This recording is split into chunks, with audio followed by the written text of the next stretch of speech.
Usa ka pagtuo, usa ka tingog, usa ka katawhan.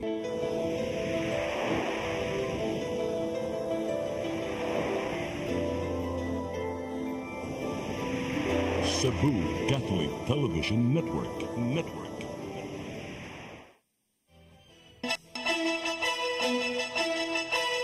Uluhan sa mga balita sa Sayri 47. Iwalang ka mga kaso sa pagpumusil. Hepe sa kapulisan posibleng marilibuhan.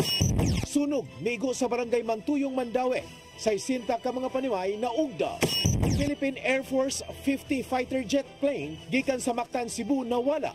Padayon pang gipangita. Tungod sa pagbugaw og mga babae sa usa ka resto bar sa Katarman, Liloan, duha ka mga individual giaresto. Sugbo, Kabisayan ug Mindanao, Pilipinas ug katawhan kutos maabot atong Sibya sa tibuok kalibutan mayong hapon. Live kita karon sa CCTN Channel 47 ug kini ang tulumanon sa nag-unang kasayuran nga angay natong masayran. Sa nga ni Attorney Danica Caballes, ako si Dennis Tabar ug kini ang Sayri 47.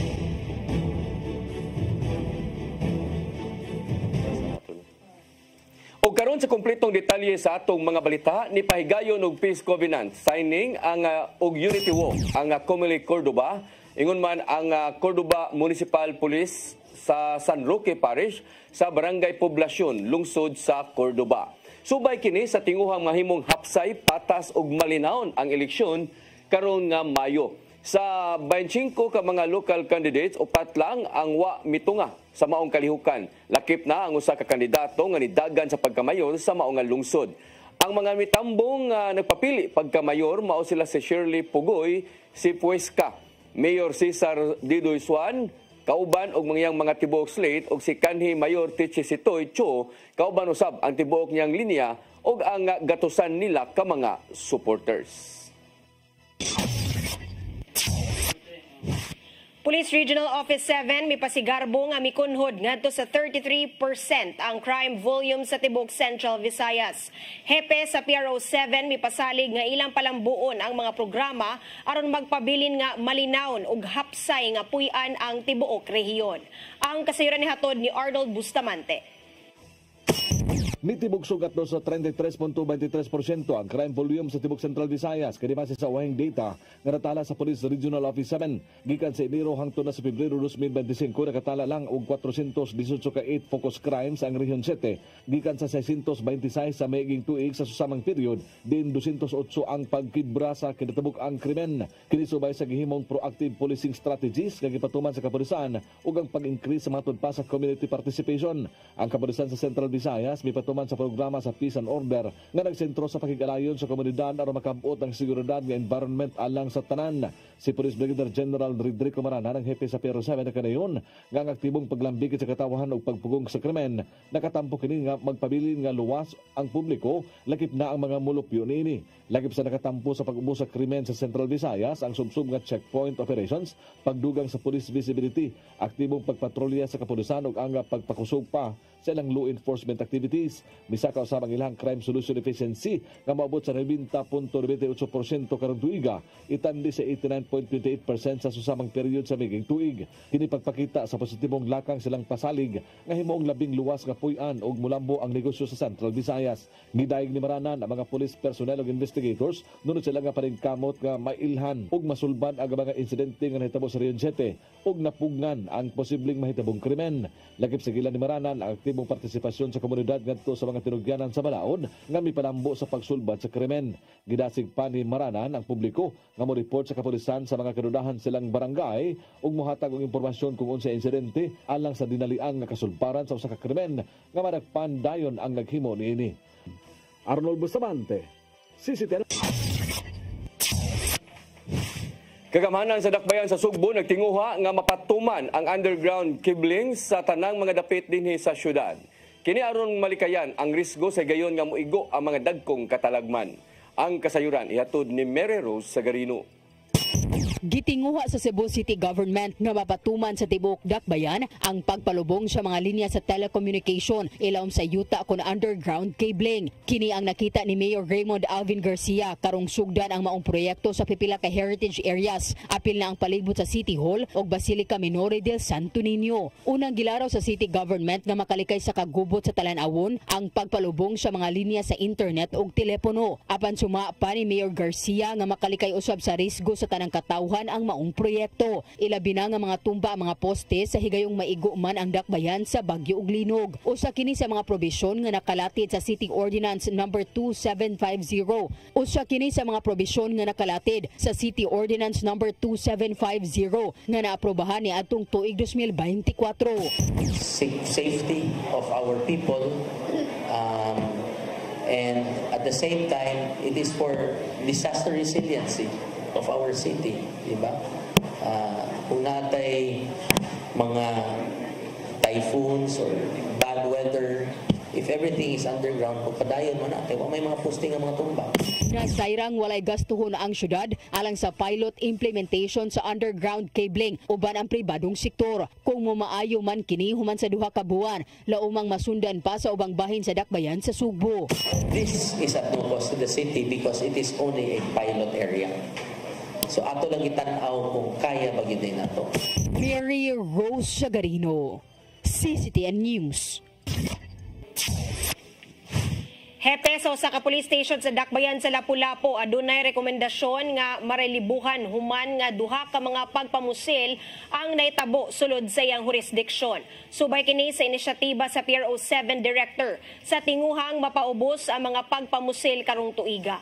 Ang kasayuran ni hatod ni Crystal Joy Pelerca.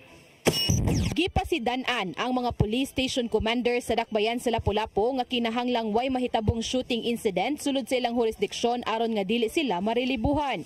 Tungod kini sa inisyatiba ni PRO 7 Director Police Brigadier General Rodrigo Maranan sa tinguhang mapaubos ang shooting, murder o homicide incidents karong tuiga.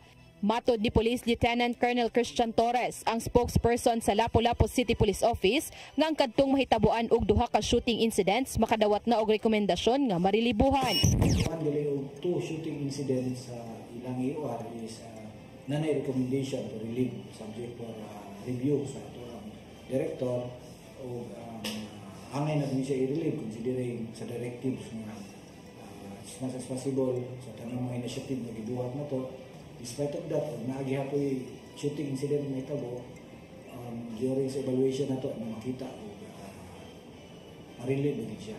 Ugang pa ni Lieutenant Colonel Torres nga solved o unsolved cases subject for evaluation for relief na ang maong hepe. Sa pagkakaroon, usa na ka hepe sa usa ka police station sa Lapu-Lapu ang gipaubos na sa evaluation tungod kay duha na ka shooting incidents ang nahitabo sa iyang jurisdiksyon sukad ni adtong buwan sa Enero. Samtang kung ugaling moabot na sa duha ka police stations ang mahitabuan nga adunay tagduha ka shooting incidents, posible kining mo resulta usab sa pagkarelibo sa acting city director. After that, laing station na sad nasa mahitabuan nang makatay na to city director. Whole sa imoang area puro mga relief ang duha ka hepe na sa city director. Sa pagkakaroon, 5 na ka-shooting incident sa dakbayan ang natala sa LCPO sukad niadtong buwan sa Enero nga nahitabo sa barangay Bangkal, Poblasyon, Maribagog, Gunob ug Basak. Sa gihingusgan sa kapulisan, tutukan na sa LCPO ang pagpahigayon og offline pakighimamat sa mga barangay sa dakbayan nga taas ang index crimes matag simana. Crystal Joy Pelerca, CCTN News. Kapitolyo og Cebu Electric Cooperative 2 nangayo og bayranan kung mangayo na og bayranan sa mga konsumidor sa Malapascua Island. Ubos sa yunang ordinansa, dulaan 17 pesos per kilowatt hour ang bayad human nga ni abang ang Kapitolyo sa power supply. Ang kasayuran ihatod ni Gian Navarro. Aprobado na sa Hunta Probinsyal ang bayranan sa kuryente ngadto sa Cebu Electric Cooperative 2 ubos sa gipatumang intervention sa Kapitolyo sa Malapascua Island. Matud sa ordinansahong giduso ni Bukal John Ismael Borgoña sa 3rd District, anaa sa 16 pesos and 80 centavos per kilowatt hour ang bayranan sa mga konsumidor sa maong isla. Gipasabot ni Borgoña nga kabahin kini sa tinguha sa Cebu Provincial Government nga makapadayo na ang pag-abag sa supply sa kuryente ngadto sa maong isla. Nasuta nga susama ang bayranan sa kuryente gikan sa miaging supplier sa isla nga Power Source Philippines Incorporated. Nagpalit sa generator set, then at the same time ang fuel sa cost ni. So para gyud ning sacrifice gyud ang provincial government ni. Bahala nag-aawahi pa makulikta. Kabahin ng kini sa nimong lakang sa Kapitolyo diin, giduso ni Governor Gwen Garcia ang Sebeco 2 nga mopahimo sa Microgrid System Program. Kinana makumpleto sa Sebeco 2 ang mga gipangayong requisitos sa Department of Energy aron tugutan sila sa hingpit nga makapaningil og bayranan sa kuryente sa Malapascua Island. Sukad nga giputol sa Kapitolyo ang kontrata ngadto sa PSPI isip supplier nitong Agosto 2024, nakagasto ang Kapitolyo og 50 million pesos alang sa pag-intervene sa power supply.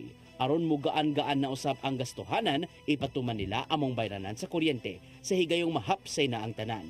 Ilabi na nga gilauman ng pagdagsa sa mga turista sa Malapascua Island karong summer season.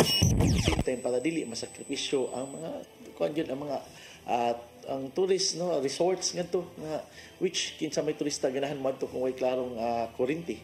Aprobado na ang ordinansahon sa mong bayranan sa kuryente ato sa regular session kagapon sa Hunta Probinsyal. Gian Navarro, CCTN News. Paglambigit sa local government unit aron himuong sayon ang turismo sa ilang dapit menungdanon alang sa Department of Tourism 7. Kini ang ilang reaksyon subay sa giumol nga online booking system sa probinsya sa Sugbo. Ang kasayuran hatod pagbalik ni Gian Navarro. Usa sa mga gitinguha sa Department of Tourism 7 mao ang masayon og hamugaway nga turismo sa Central Visayas. Sa Sugbo pa lang, niabot na og 7.5 million nga total tourist arrivals datong 2024 diin, mas daghan ang domestic itandi sa foreign. Aron mas sayon ang paglaag sa mga inilang dapit sa lalawigan, giduso sa Cebu Provincial Government ang online booking system nga may mong gamiton sa mga bisita. Sa mong paagi, sayo na lang ang pagkuha og accommodation ug ubang serbisyo gikan sa tourism stakeholders. Nakigsabot si Gobernador Gwen Garcia ngadto sa mga opisyal sa Uslob ug Moalboal uban ang Badian LGU aron sama sa kawasan po sa lungsod sa Badian laumang makakuha og mayong kinitaan ang ubang mga laaganan sa Sugbo sama na lang sa whale shark watching sa Uslob ug diving ilawom sa kadagatan sa Moalboal. Mong nakita ni DOT7 Director Judy Gabato nga minungdanon ang paglambigit sa LGU aron makabot ang mong tinguha. What is the best for the region? What is the best for the province? Our officials knows what they are doing. Again, this is to make sure that our travelers have a seamless when they travel to every destination. Samtang gikalipay sa ahensya ang naghinangat nga pagpauli sa pulpit panel sa Bolhoon Church karong Marso 13. Kini na ang sangputanan sa nimong kolaborasyon sa Cebu Provincial Government ug Archdiocese of Cebu aron ibalik gadto sa tinuod nga tag-iya sa upat ka mga pulpit panos nga mao ang naisgutang simbahan. Gilawman nga ipakita sa publiko among sagradong butang, una pa itaod sa Church Ambo kung tuntunganan sa pari sa dili pa ang Marso 21. Nakita usab sa DOT7 nga pinaagi sa nimong lakang, mas matagamtaman pa ilabi na sa mga pilgrims ang kamahinungdanon sa kabilin sa usa ka lugar ug nisgutan ang pagtuo. So dako kaayo, that is another opportunity that we can highlight during the tour of our community and regional tour guides. Navarro, CCTN News.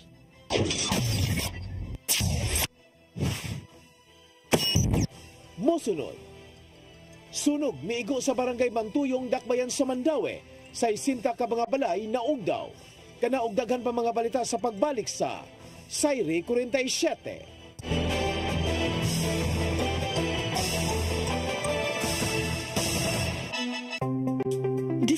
the beauty of the Philippines.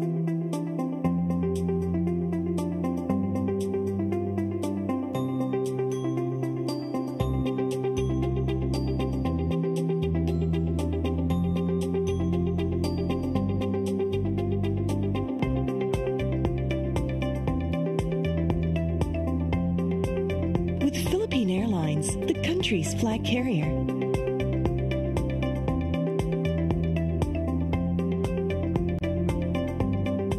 The airline that lets you feel the warmth of the nation.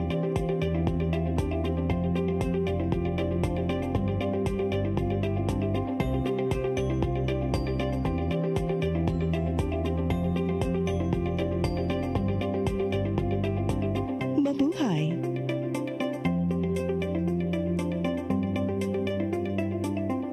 Kaiba sa mga politiko, matagal nang ginagawa ni Ariel Querubin ang ipaglaban tayo.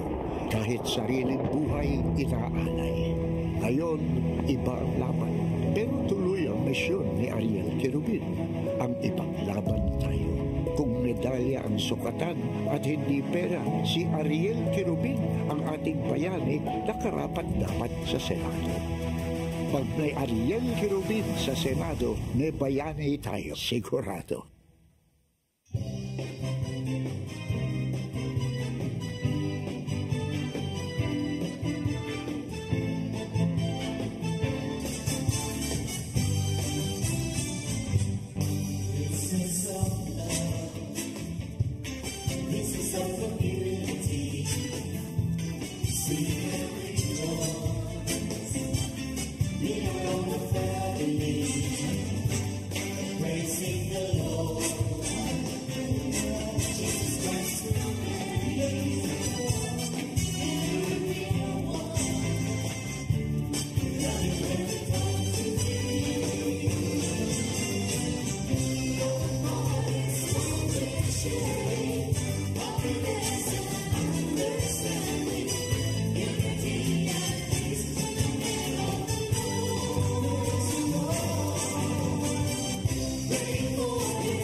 Balik sa ato mga balita, sa isinta ka mga panimay na ugdaw sa sunog sa Zone 7, Barangay Mantuyong, syudad sa Mandawi kagahapon sa hapon. Hinoon matod sa kapitan nga makabalik ra pagtukod og panimay ang mga nabiktima sa sunog didha sa ilang dapit. Ang kasayuran ihatod ni Mary Rose Sagarino. Moabot sa 120 ka mga pamilya o 500 ka mga individual ang naapektaran sa sunog kagahapon sa hapon sa Zone 7, Barangay Mantuyong. Sila kasamtangang gihikling sa gym sa barangay. Ang maong sunog sa lugar maunang ikaupat nga higayon gikan ni atong tuig 1992.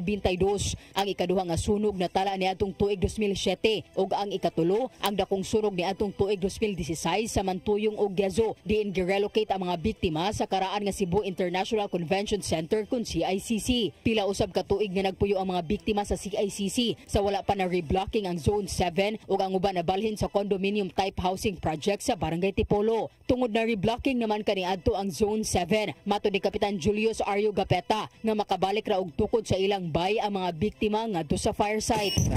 Awarded naman ni sa ila katong before bitaw katong giraffle before. Also award na ni sa ila. Kano sa kanila? Nana ni owners kining per unit. Panawagan karon sa mga biktima nga mahatagan sila og mga materyales. Materialis kay para magamit. Samtang nag-uul usab si Efren Bongko ang tag-iya sa iro nga namatay. Ang video sa iro nga gi-rescue o gi-revive sa mga bombero ang nag-viral online. Ang tag-iya adunay pagpasabot nganong gibilin nga nakahikot sa ikaduhang andana sa ilang bay ang iro. Ito sa taas, gisipin ako siya, kinagtuog ko, dili pa, abot niya, isuod man ang kayo dahil. Maugi din taon ito yung musugat na yun diri sa ako. Huwag makabili diri, huwag ito pahibaw ka na magabi, ka nang nakod to taas. Dugang pa ni Bongko nga wala siya magtuo nga maabot pa sa kayo ang iyang panimay og nagpanik na maong wala na makuha ang iro. Padayon pa ang investigasyon sa kabombiruhan sa hinungdan sa sunog o sa Sagitan-aw ang gikataho nga nibutong nga butane. Moabot sa 750,000 pesos ang gibiling danyo sa sunog. Mary Rose Sagarino, CCTN News. Gipangita na sa Philippine Air Force ang nawala nga F-850 fighter jet plane ug ang mga sakay niini human nawala sa Mactan, Cebu. Sakay sa maong abyon ang duha ka mga piloto nga nagpahigayon og tactical night operations kaganihang tungang gabii. Sumapa sa Air Force nga nawad-an sila og komunikasyon sa maong mga piloto atol sa ilahang operasyon. Gisuwayan og kontak sa laing aircraft ang maong fighter jet apan napakyas kadugayan. Hinungdan nga nagpahigayon og halapad nga pagpangita ang Air Force subay sa panghinaot nga nagpabiling luwas ang mga piloto.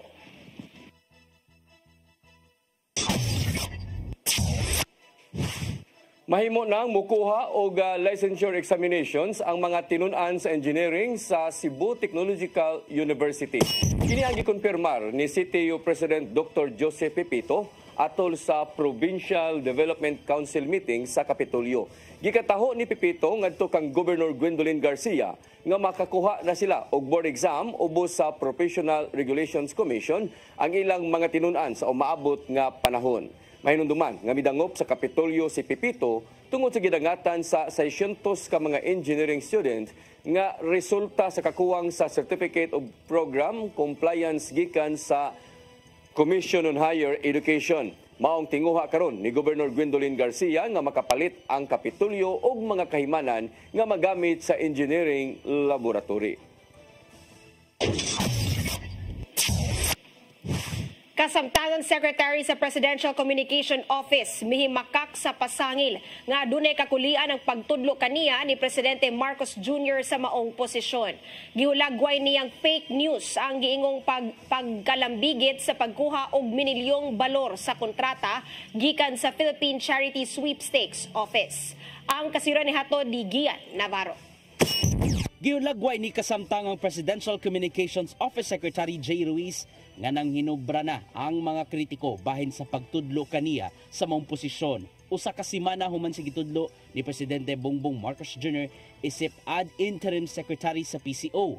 Gipasangin lang siyang nakakubra og minilyong balor sa kontrata gikan sa Philippine Charity Sweepstakes Office. Sa report sa Politico.com, giingong nakakuha ang Digital 8 Incorporated og 200 million pesos sa kontrata sa PCSO aron makapasalida og makaproduce sa mga lotto games sa state media network nga IBC13. Apan gihimakak sa kaniadtong TV ug radio reporter nga si Ruiz among pasangil kay hagbay na siyang nibiya isip co-owner sa mong kumpanya.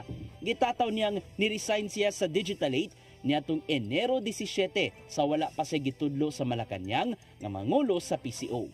Sumapausab ni Ruiz nga nang hinubra na ang mga nagsuwat sa mong report og wala siya kuha iug habig aron lang sa pagdepensa. Aron dili mo samot ang issue sa gingong conflict of interest sa posisyon, kinahanglan siyang mo divest o biyaan ang political management firm karong ting eleksyon na. Hinungdan nga umulon karon sa PCO sa pagpangulo ni Ruiz ang ilang kampanya batok fake news. So all you have to do, SEC, tignan mo sino may-ari, malalaman kung sinong tunay na may-ari nun. So ngayon, nakapagtataka naman na ngayon gumagawa tayo ng mga reforma, na ngayon gumagawa tayo ng mga pagbabago. On my 8th day, 8th day, may ganito ng storyang lumalabas. Ano to, demolition job? Fake news ba to? Ano ang dahilan? Sa milabayng adlaw, miluwat og kamanduan si Executive Secretary Lucas Bersamin sa tanang presidential appointees ubos sa PCO nga muluwat kaniya og unmodified courtesy resignation. Apan, wala masayod ang kasamtangang PCO Secretary kung nganong gipatuman kini og unsa man ang mamahimong tinguha. Gian Navarro, CCTN News. Gitunol kaganinang buntag sa buhatan sa City Environment and Natural Resources Office kon Sinro sa Lapu-Lapu ang usa ka orange nga iguana nga na-rescue ni Alex Cabadida sa Barangay Pusok, Lapu-Lapu City. Ang maong iguana adunay gitas-on nga 15 o kon 15.5 inches nga gibug-aton usab og tunga sa kilo. Samtang usa ka bitin o python ang gitunol usab sa maong nga buhatan human na rescue sa Barangay Kalawisan ni Engelbert Amuin. Ang maong nga bitin may gitas-on nga 2 metros o adunay gibug-aton nga napo ka kilo. Niadtong Huwebes usab sa milabay nga semana, usa-usab ka bitin ang na-rescue sa usa ka barangay tanod sa Punta Inganyo nga may gitas-on nga kapin sa usa ka metros o ganaay gibug-aton nga 5 ka kilo. Karong hapon gitunol na sa Sinro Lapu-Lapu ang maong mga na-rescue nga mga hayop ngadto sa Department of Environment and Natural Resources.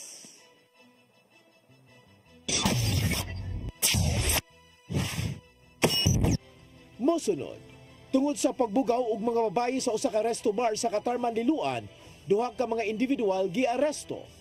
Kana og daghan pa mga balita sa pagbalik sa Sayre 47.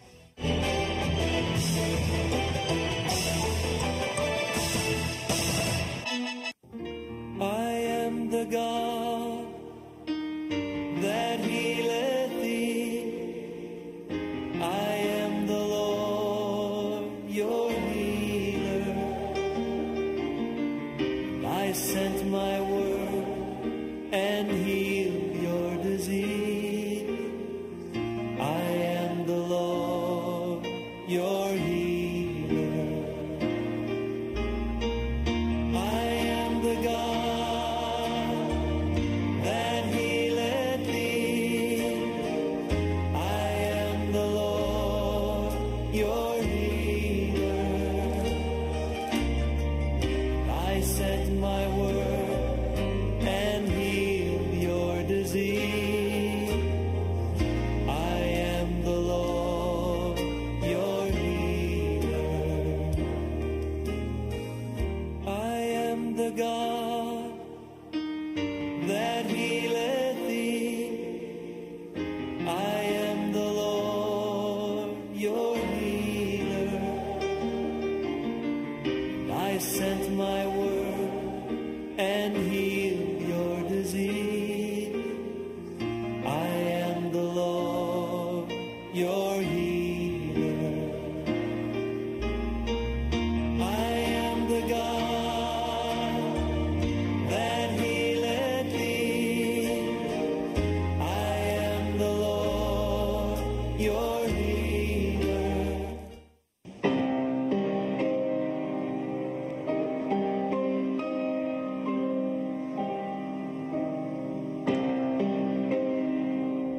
Ingrid Sala Santa Maria, international concert pianist. Natawo sa siyudad sa Subo ug nakahuman og Bachelor of Music degree sa Batig Piano School sa Subo ug dugang pagtuon sa Juilliard School sa New York. Nakahuman siya master's degree sa Santa Isabel College sa Manila ug gipasinunggan isip Doctor of Music in Music Education sa De La Salle University.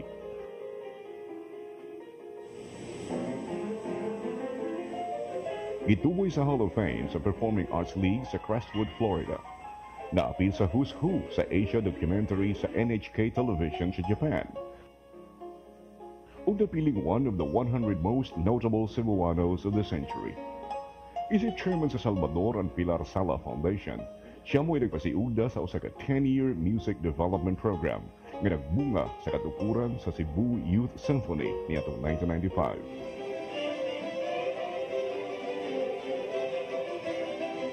Sa pagkakaroon, iyang gimugna ang bago ug lahing music genre, ang paghiusa sa piano concerto soloist ug usa ka string quartet. Usa sa iyang tinguha mao ang pagpaambit sa katahom sa classical music ngadto sa kalungsuran. Ingrid Sala Santa Maria, garbo sa Subo, Subuano ni.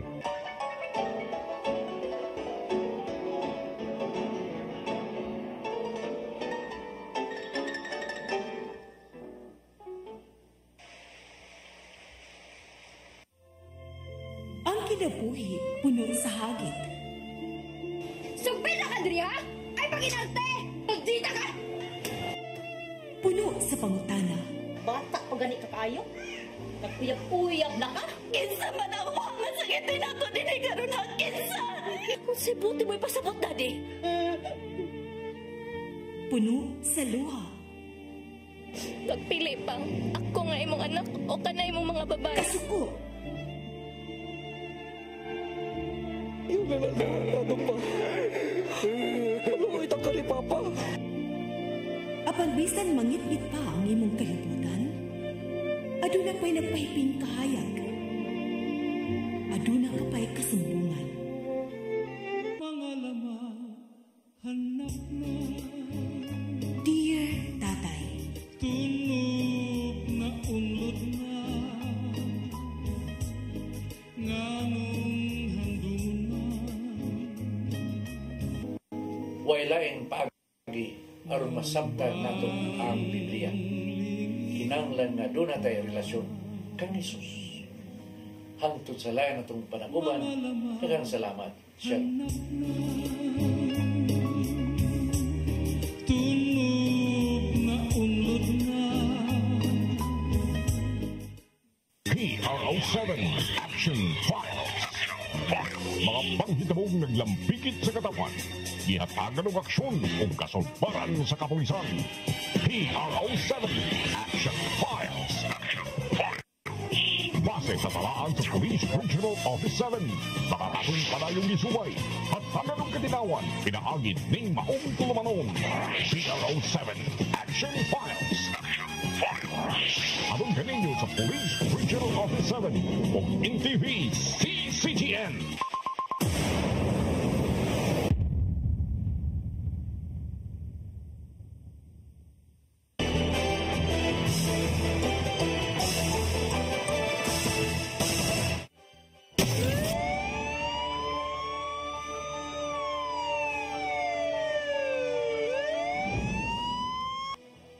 Balik sa ato mga balita, duha ka mga tao ang gisikop sa National Bureau of Investigation Cebu District Office tungod sa giingong pagpamugaw og mga babae sa usa ka resto bar sa Katarman, Liloan. 5 ka mga babae ang na-rescue sa NBI diin 3 niini mga minor de edad. Ang kasayuran ihatod ni Mary Rose Sagarino. Nasikop sa National Bureau of Investigation Cebu District Office ang duha ka mga individual ato sa entrapment operation sa Katarman, Liloan. Giila ang mga sospek nga sila si Dave Arvin Oro, 27 anyos, o Christian Surya Lauro alias Chelsea, 20 anyos. Samtang 5 ka mga babae ang na-rescue sa NBI, 3 ang minor de edad, 14 anyos, ug 2 ka 16 anyos. Sila mga residente sa Danau City. Ang mga babae gitugyan ang ngadto sa DSWD. Ang NBI Cebu District Office nitaho nga nakadawat sila og impormasyon bahin sa pagpahimo sa mga batang babae sa usa ka resto bar sa Katarman, Liloan. Sila gilayon ni pahigayon og operasyon ni atong Pebrero 28. Sa press conference kaganinang buntag, matud ni Attorney Nino Rodriguez ang agent in case nga si Dave giingong nagtanyag sa mga babae aron makighilawas bugti sa kwarta gikan sa 1,500 pesos ngadto na sa 2,000 pesos. Saitan ka aning Dave, muduo siya per table, so na makita niya nga pulos nga laki. Manang mercy mo offer mo ito'y among establish, and then once mo offer mo na to iya din ikuan tawag din sa atong nasa tawagan mo abot is kaling si certain Bogart kuy nga mga babae. Gikataho nga nakigalayon si alias Dave ngadto kang Chelsea nga mao'y maghatod sa mga babae gawas sa resto bar. Ang mga suspect magatubang og kasong qualified trafficking in persons ubos sa expanded Anti-Trafficking in Persons Act of 2002. Sa ilang bahin gihimakak sa mga suspect nga sila ng bugaw. Sige kontak na ko, nangay number na ko anak. Pugson jud ko ba sige panawag buntag antod gabi. Nya ko asawa nasuko na basig nagtuon nakautang ko na koy atraso. Ako na lang giadto. Kung kanon sa daan yung edad ba? Yung gipangutan, di man ko na matugan.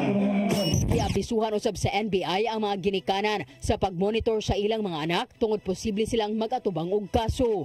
This will serve also as a warning because they have that criminal liability in the event that the child will testify or somebody will testify that the parents are lax on their monitoring, or worse, if they are consenting. Mary Rose Sagarino, CCTN News. Kapin 13 milyones ka pesos nga balor sa illegal nga drogas na sakmit sa kapulisan sa Central Visayas sunod lang sa usa ka adlaw nga anti-illegal drug operations. Ang labing dako maong nasakmit sa Tagbilaran City Police Station sa lalawigan sa Bohol nga mokantidad sa 10.2 million pesos. Ang kasayuran ni hatod ni Arnold Bustamante. Kapin sa 10 milyones ka pesos ka balor sa illegal nga drugas sa nasakmit sa Tagbilaran City Police Station atol sa bypass operation nga gipahigayon alas 11:17 gabi sa Purok 7 Dangoy Street, Barangay Bool, siyudad sa Tagbilaran, probinsya sa Bohol. Ang nasikop giilanga si Mark Anthony Pilayre, 34 anyos, taga Sentro 2, Barangay Bool, Dakbayan sa Tagbilaran. Nakuha sa kapulisan sa Tagbilaran sa pagpangulo ni Police Lieutenant Colonel John Karen Escobar ang mga binulto sa kituang shabu nga motimbang sa 1,500 gramos nga dunay balor nga 10.2 million pesos. Usa ka armas ka kalibre 9mm o upat ka bala nini. Ang nakuhang ebidensya giduso na sa Bohol PNP Forensic Unit alang sa chemical analysis o giandam na ang kasong kadapasan Section 5 ug 11, Article 2 Republic Act 9165 o Republic Act 10591 kung illegal possession of firearms o COMELEC gun ban. Sa kasayuran nga nakuha sa kapulisan sa Dakbayan sa Tagbilaran nga makabaligya si Pilayre og 3 ka kilo sa matag simana di nang iyang area of distribution mao aga mga silingang lungsod sa Tagbilaran o sa kabuang nagkapanid-an ang suspitsado man migawas ang ihang nga pangalan nga nalabigit sa pagpapaligya sa illegal nga drugas. Matod Escobar nga ang pagkasakmit sa mga giriganon sa illegal nga drugas dakong kadaugan sa katawhan sa Tagbilaran. Ang paghingusog sa kampanya batok sa illegal nga drugas kabahin matod pa kini sa ilang gipatuman nga Oplan Limpyo Tagbilaran. Si Police Brigadier General Rodrigo Marana, naghepe sa Police Regional Office 7, may paabot sa iyang pahalipay sa kapulisan sa Dakbayan sa Tagbilaran lagip na ang ubang unit nga nakasakmit sa supply sa illegal nga drugas kini kabahin sa ilang subsub nga pagbatok sa supply sa illegal nga drugas ug paggukod sa mga loose firearms sa Tibok Region 7. Iyang gipasabot nga ang mga nasakmit nga giriganon sa supply sa illegal nga drugas nga gitakda na nga ipakatap naghatag kinig dakong risgo sa panglawas sa komunidad ug sa seguridad. Sa kinatibuk-an maabot sa 13.6 milyones ka pesos ka kantidad sa illegal nga drugas ang nakuha sa kapulisan sa Tibok Region 7. Sunod lang sa usa ka adlaw, lakip na nini ang kapin sa 1 milyon ka pesos sa Mandaue ug sa probinsya sa Sugbo. Arnold Bustamante, CCTN News. Drug personality nga nabutang sa regional target list sa PDEA 7 nadakpan sa bypass operation sa Dakbayan sa Sugbo. Misibat ang maong dinakpan sa miaging tuig human nga nahurot kadakop ang iyang mga kauban apan mibalik karon nga namaligya na usab og shabu. Ang kasayuran ihatod pagbalik ni Arnold Bustamante. Nasikop sa Philippine Drug Enforcement Agency 7 Regional Special Enforcement Team ang usa ka drug suspect nga nabutang sa ilang target list atol sa bypass operation alas 7:05 gabi sa sitio NJA Barangay Lahog sa Dakbayan sa Sugbo. Ang nasikop nila ni PDEA 7 Director Alex Tablate nga si alias Dante, 44 anyos, nga residente Rosam sa mga lugar. Nakuha sa mga operatiba ang 7 ka puto sa kituang shabu nga motimbang sa 60 gramos nga dunay estimated average market value nga 408,000 pesos. Ang mga nakuhang ebidensya gisabit na kini sa PDEA 7 Regional Office Laboratory alang sa chemical analysis o proper disposition. Matod ni Lia Alcantara, ang information officer sa PDEA 7, nga monitor na sa miaging tuig ang suspitsado, gani nalakip kini sa regional target list sa hinapos nga bahin sa miaging tuig. Apan nihawa kini sa ilang lugar, human nga nagalakpan ang ihang mga kauban. 2 ka buwan na nakalabay na kadawat og report ang PDEA nga nibalik sa dapit ang suspitsado nga tugod ani gipaubos dayon ni sa case build up. Giwa makabaligya si alias Dante og 100 grams nga shabu matag simana. Kadapasan sa Section 5 ug 11 Article 2 Republic Act 9165 ang ipasaka batok sa suspitsado nga kasamtangan nga gikustodiya pa sa PDEA 7 Detention Facility. Arnold Bustamante, CCTN News. Kaduhanang nasinati ni Pope Francis ang acute respiratory failure samtang nagpaalim pa sa sakit nga double pneumonia. Sumapa sa buhatan sa Santo Papa sa Vatican City. Natagamtaman sa 88 anyos nga opisyal ang endobronchial mucus sa iyang baga o bronchospasm. Mao gipaubos si Pope Francis sa duha ka bronchoscopies aron magawas ang mga natanggong sa iyahang baga. Gibutang na sa mga doktor ang non-invasive mechanical ventilation ngadto sa Santo Papa. Hinuon nagpabiling alerto ug mutubag ra dayon ang nagpaayo pa nga opisyal sa simbahan.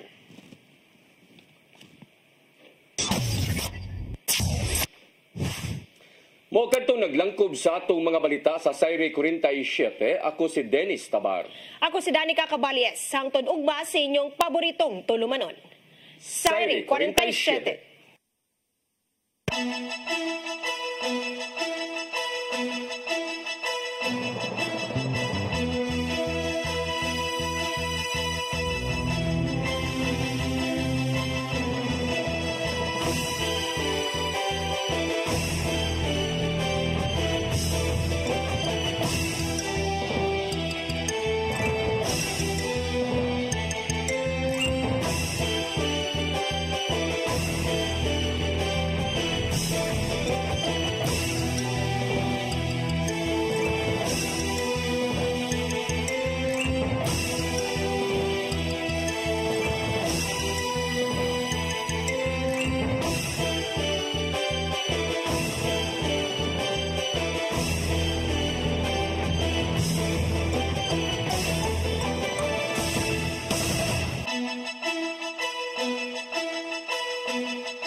Mariano Jesus Cuenco,